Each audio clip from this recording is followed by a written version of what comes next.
Hey everyone, let's talk about time.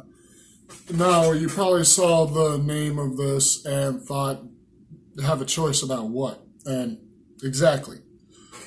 You don't have a choice about anything.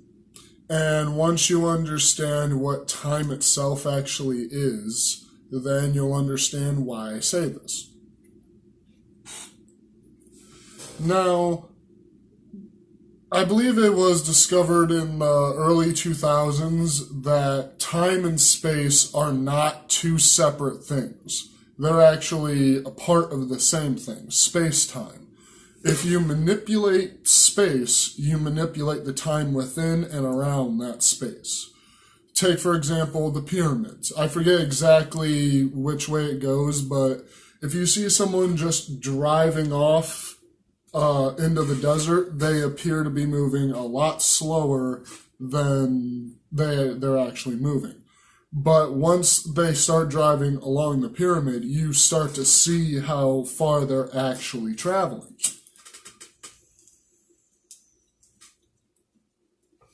It's because the pyramid is actually warping the time around it. It's so big that it actually affects the space-time around it. Such as if you were in the middle of outer space with nothing around you, you would have a very small perception of how much time is passing because the only matter that's around is you. Gonna be coughing a bit throughout this video, obviously. Now, space and time are actually one thing, space-time. I'm sorry if I repeat myself in this, by the way. Now, take, for instance, the second and third dimension. We exist in the third dimension, but can perceive the fourth dimension. See, space and time might be the same thing, but time is a part of space that can be changed due to how much space is there.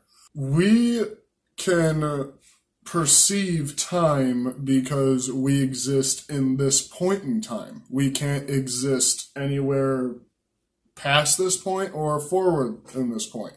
We can only exist in this point. We can only perceive this portion of time in space. We can't perceive space forward. We can remember what happened, but that isn't actually reliving the past. You're stuck in this point in time.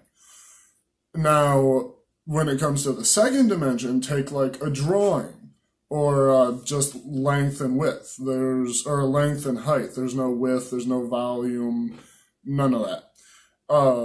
We would be, as third dimensional beings, we can take a comic book and start at the beginning and just skip to whatever page we want to. That is what it would be like to be a fully fourth dimensional being. You would be able to see all of space and time as the whole. You wouldn't be perceiving it in one spot, you'd be perceiving the whole thing.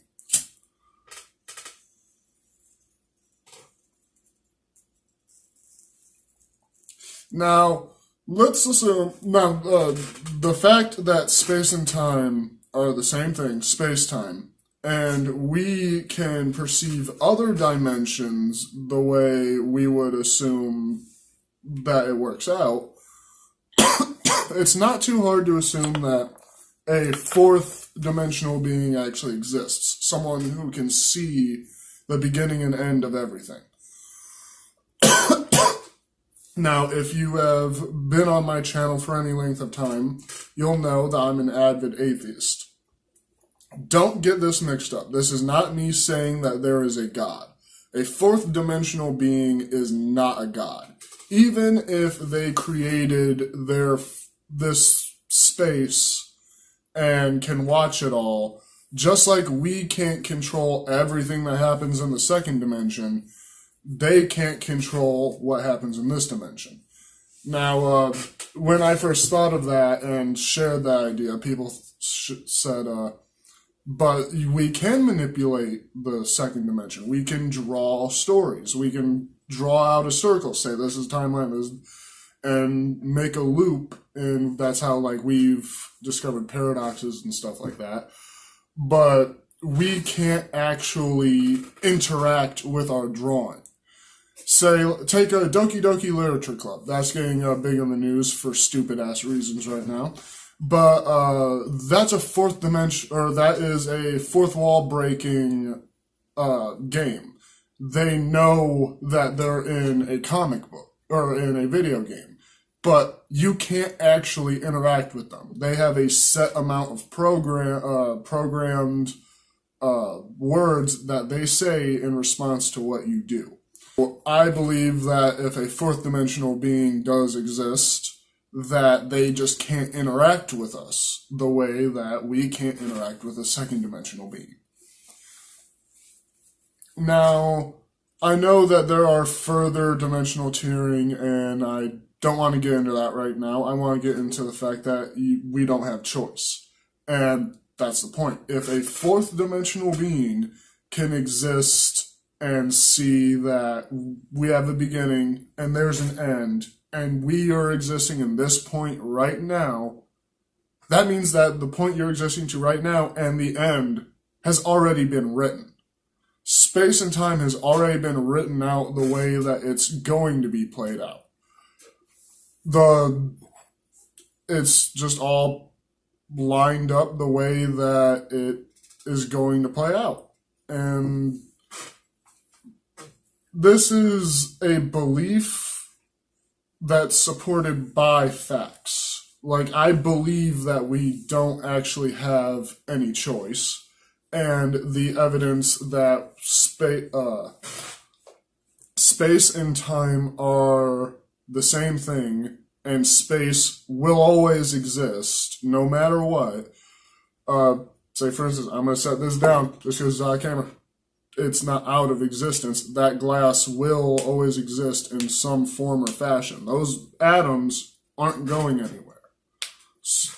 Even after 1 billion years, this glass, the atoms will still exist. The point of this video is to say that we don't really have a choice. You saw the title of this video, and you were always going to click on it. The way you were raised, your DNA, and the mixture of all the things that makes you, you, means that you were always going to click on this video. Or the people who never see this video were never going to see this video because it just wasn't in the cards for them. If you can explain to me how we have free will, but there is still an ending to all of this,